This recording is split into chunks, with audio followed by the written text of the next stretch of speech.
Eto na, proposal na alisin ng travel tax. Hindi raw makakaapekto sa mga ahensya na pinupondohan ng kita mula sa naturang buwis. Detalye balita mo, RH12, Milky Rigunan. Mana Milky. Sister Ella Takay tiniyak ng House Ways and Means Committee sa mga ahensya na nakatatanggap ng benepisyo mula sa koleksyon ng travel tax, dapat rin sila makatatanggap ng pondo. Ito ang sinabi ni Marikina, Representative Miro Kimbo, ang chair ng komite, sa harap ng isinsulong na pagbuwag sa 50-year-old na batas na nagpapataw ng buwis sa lahat ng outbound travel. Ang kay Kimbo, wala ng relevance ang naturang batas dahil hadlang din ito sa pagiging competitive ng Pilipinas sa ibang mga bansa sa Asia bilang isang tourism destination.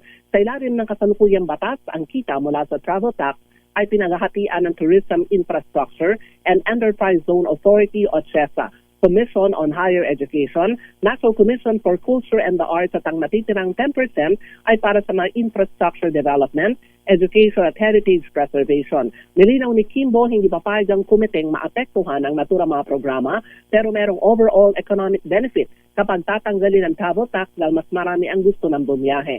Batay sa datos, sinabi ni Kimbo, 7.5 billion pesos ang mawawala sa kita ng gobyerno kapag inalis ang travel tax, pero tinatayang 22 billion pesos ang kikitain sa forma ng income tax dahil mas marami ang babiyahe at mas malaki ang kanilang kikitain. Dagdag pa ni Kimbo, 7 million Filipinos ang bumabiyahe taon-taon na refleksyon na mas maayos na ang budget ng pamilya, increased mobility at ang biyahe hindi na lamang ngayon para sa mga mayayaman kundi maging sa mga kabataan.